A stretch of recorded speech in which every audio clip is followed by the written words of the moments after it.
To the new episode of my channel. আমি সৌম্যজিৎ, আর এখন আমরা কথা বলবো আমাদের হইচইয়ের লেটেস্ট শো বীরঙ্গনা নিয়ে।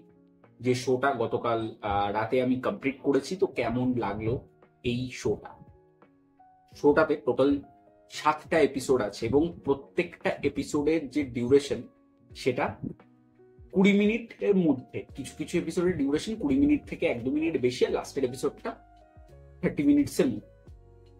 তো কেমন লাগে? সিরিজের মধ্যে মুখ্য চরিত্রে অভিনয় করছেন সন্দীপ্তা সেন, নিরঞ্জন, আদিত্য সেনগুপ্ত, অনির্বাণ ভট্টাচার্য অ্যান্ড আরো অনেকে, প্রতীক দত্ত, অনেকে। এবার এই শোয়ের যে গল্পটা সেটা একদম ছোট করে যদি আমি বলি, শোয়ের গল্পটা হচ্ছে যে এখানে দেখানো হচ্ছে কলকাতা শহরের মধ্যে যে মেয়েদের বিয়ে, অর্থাৎ যারা বিয়ে হবে যাদের, তারা খুন হচ্ছে। এবং খুনগুলো কে করছে সেটা আমরা ট্রেলার দেখে বুঝে গেছি, নিরঞ্জন। তার মোটিভ কি, কিভাবে খুনগুলো করছে, এর থেকে বেশি জানতে হলে তোমাকে হইচইতে গিয়ে সিরিজটা দেখতে হবে। এবং সন্দীপ্তা সে কি ধরতে পারবে এই সাইকো কিলারকে? তো জানতে হলে দেখতে হবে বীরঙ্গনা। এবার এই শোয়ের পজিটিভ এবং নেগেটিভ দিক। আমার জন্য এই শোয়ের প্রথম পজিটিভ দিক, এই শোতে যে প্রত্যেকটা এপিসোডের শেষে একটা গান দিয়ে কমপ্লিট করছে। সেটা যদি আমি বলি বোঝে না সে বোঝে নার গান, সেটা দিয়ে একটা গান কমপ্লিট করছে।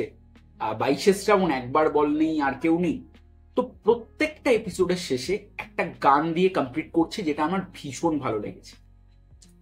এবং এই শোটাতে যে ওই শোয়ের অর্ধেকটা অংশ জুড়েই পাস্ট এরকম দেখিয়েছে, একদমই নয়।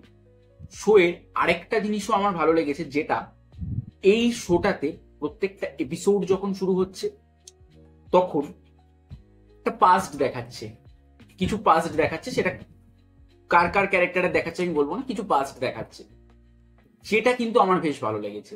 এই শোটা হ্যাজাইন। এবার এই শোয়ের যে বিজিএম প্রচন্ড ভালো। অ্যাক্টিং এর দিক থেকে আমি যদি বলি, সন্দীপ্তা সেন খুব ভালো একজন অভিনেত্রী, সে ভালো কাজ করেছে। ভালো ডিরেক্টর পেলে সে অবশ্যই ভালো কাজ করবে। সন্দীপ্তা সেন খুব ভালো কাজ করেছে এখানে। তাছাড়াও এখানে আমি যদি বলি নিরঞ্জন, সে ফাটিয়ে দিয়েছে তার জায়গায়। মানে সিরিজের মেন, ওই বলে না যে ওই কার্ড বলে না, কার্ড, সিরিজের মেন কার্ড হচ্ছে নিরঞ্জন, সে ফাটিয়ে দিয়েছে। এবং আদিত্য সেনগুপ্ত তার নিজের জায়গায় ভালো। প্রতীক দত্ত, অনির্বাণ ভট্টাচার্য, তারা খুব ভালো কাজ করেছে। এবং বাকি যারা কাজ করেছে, শ্রেয়া বলি বা আলাদা যারা যারা কাজ করেছে, তারা খুব ভালো নিজের জায়গায় পারফরমেন্স দিয়েছে। এবং এখানে নিরঞ্জন, সে তো নিজের সবার মন কেড়ে নিয়েছে বেস্ট অ্যাক্টিং দিয়ে নিজের। তো এবং এই শোয়ের মধ্যে আমরা দেখতে পাচ্ছি যে নিরঞ্জন যখন মারছে না, সেইটাকে খুব এনজয় করছি। কারণ অনেক ডিটেকটিভ সিরিজ আছে বা অনেক এরকম ধরনের সাইকো কিলার সিরিজ আছে, যেটা বাংলাতেও বা হিন্দিতেও, যে এই যে মারছে না, মারাটার মধ্যে তো একটা মজা পাবো ভাই, মারছে এইভাবে, সেটা নেই, যেটা এই সিরিজটা প্রোভাইড করতে পেরেছে। এবং আমার মনে হয় নির্ঝর মিত্র, তিনি একজন খুব ভালো পরিচালক। তাকে দিয়ে যদি ইন্ডাস্ট্রি তাকে যদি ভালো করে কাজে লাগায়, সে কিন্তু ভালো কাজ উপহার দেবে আমাদেরকে, যেরকমটা তিনি শিকারপুর দিয়েছিলেন, যেরকমটা তিনি ডাইনি দিয়েছেন, ইত্যাদি ইত্যাদি কাজ। এবার এই শোয়ের মধ্যে যেরকম ডায়লগ রাখা হয়েছে, এখানে আমি যদি বলি ডায়লগের কথা, ডায়লগ আমার ঠিকঠাক লেগেছে। খুব এক্সট্রাঅর্ডিনারিও কিছু হয়ে যায়নি, খুব খারাপ সেটাও নয়, ডায়লগ ঠিকঠাক। যেরকম ভাবে সন্দীপ্তার মধ্যে রনেস দেখানো হয়েছে, সেটাও আমার বেশ ভালো লেগেছে সিরিজের। এবং সিরিজের মধ্যে যেরকম ভাবে অনির্বাণ ভট্টাচার্যর পোর্শন আসে, সেখানে কিছু কিছু জায়গায় কমেডি থাকে, যেটা অলরেডি আমরা ট্রেলারে দেখেছি। যেরকম অনির্বাণ ভট্টাচার্য বলছে রাত্রিবেলা ডিউটি করছো, ফ্লাক্সে করে একটু চা নিয়ে আসবে ভেবেছিলাম। তো সন্দীপ্তা বলছে যে আমি তো ভাবলাম বৌদি বাড়ি থেকে পাঠিয়ে দেবে। তো এই ধরনের যে ব্যাপারগুলো, সেটা আমার ভীষণ মজা দিয়েছে আমাকে অন্তত। আমি আমার পরিবারের সাথে বসেই কাজটা দেখেছি। হইচইয়ের কাজ আমি সবসময় আমার পরিবারের সঙ্গে বসে দেখি। আমাকে বেশ মজাই দিয়েছে এবং পরিবারকে। আর তাছাড়াও এই কাজটার মধ্যে একটা কিন্তু ভালো কাজের ছোঁয়া রয়েছে। এবং এই কাজটা যেরকম ভাবে স্ক্রিন প্লে লেখা হয়েছে, স্ক্রিন প্লেটা প্রচন্ড টাইট, স্ক্রিন প্লে খুব এঙ্গেজিং করে রাখে। এবং আমি আশা করব বিড়ম্বনার যেন নেক্সট সিজন আসতে থাকে, যেরকমটা হইচই আমাদের জন্য করে থাকে ইন্দু বা ইত্যাদি ইত্যাদি, আমি চাইবো এটারও যেন আসতে থাকে। এবং নিরঞ্জনকে আমি বলবো খুব ভালো কাজ করেছে, যেহেতু সে, তাকে আরো কাজে লাগানো দরকার।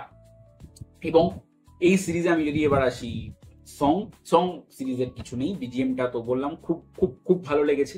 ক্যামেরার কাজ খুব ভীষণ ভীষণ ভীষণ ভালো হয়েছে। ক্যামেরার কাজ খুব খুব খুব খুবই আমি মানে প্লিজড ক্যামেরার কাজ।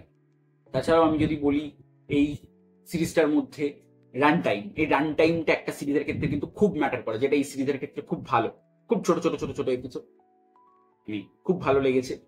এবং সিরিজের আমি নেগেটিভ, এই সিরিজের প্রথম যদি নেগেটিভ পয়েন্ট নিয়ে কথা বলি, এই সিরিজে কিন্তু সন্দীপ তার ক্যারেক্টার, সে ভালো কাজ করেছে, বাট তার ক্যারেক্টারটা আরো ভালো করে এস্টাবলিশ করা যেতে পারতো, বা তার ক্যারেক্টারটা আরো ভালো করে লেখা যেতে পারতো, যেটা এই সিরিজে কিন্তু আমার খুব একটা ভালো লাগেনি। এবং এই সিরিজটাতে যেরকম ভাবে সিরিজটা শুরু হয় একটা খুন দেখিয়ে, এবং লাস্টে শেষটা, আমার মনে হচ্ছে শেষের যে অংশটা সেটা কিন্তু যখন এতগুলো কারণ দেখাচ্ছে, তখন শেষের পোর্শনটাকে কিন্তু আরেকটু স্ট্রং করা যেতে পারত। যাই হোক, সিরিজটা মোটামুটি একটা ভালো কাজ হয়েছে। অনেকদিন পর খুব ভালো ভালো বাংলায় কাজ পাচ্ছি, যেটা বড় পর্দাতেও পাচ্ছি, ছোট পর্দাতেও পাচ্ছি, খুব ভালো ভালো কাজ পাচ্ছি। বিভীষণ দেখলাম, খুব ভালো লাগলো। বিভীষণের পরেই ইনফ্যাক্ট এই সিরিজটা দেখলাম, কারণ বিভীষণের পরে আর বাংলা সিরিজ কিছু আসেনি, এটাই এসছে। দেখলাম, খুব ভালো লাগলো। অ্যান্ড আমি চাই যে এরকম ভাবেই যেন বাংলায় ভালো ভালো ভালো ভালো কাজ আসতে থাকে। তো এটাই বলবো, এটাই ছিল আমার কথাবার্তা বিড়ম্বনা নিয়ে। তোমাদের কেমন লেগেছে? যারা দেখে ফেলেছো তারা জানাও, যারা দেখোনি প্লিজ গিয়ে দেখো। দেখার পরে আমার রিভিউটার সাথে একমত হয়ে থাকলে বা আমার কথাবার্তার সাথে একমত হয়ে থাকলে অবশ্যই কমেন্ট করে জানাও। দেখা হচ্ছে পরবর্তী ভিডিও, ততক্ষণের জন্য টাটা। আর ভিডিওটি ভালো লাগলে লাইক, শেয়ার, কমেন্ট করতে ভুলবেন না, এন্ড সাবস্ক্রাইব করে বেল আইকনটি ক্লিক করে সবসময় পাশে থাকবেন। দেখা হচ্ছে পরবর্তী ভিডিও, ততক্ষণের জন্য টাটা।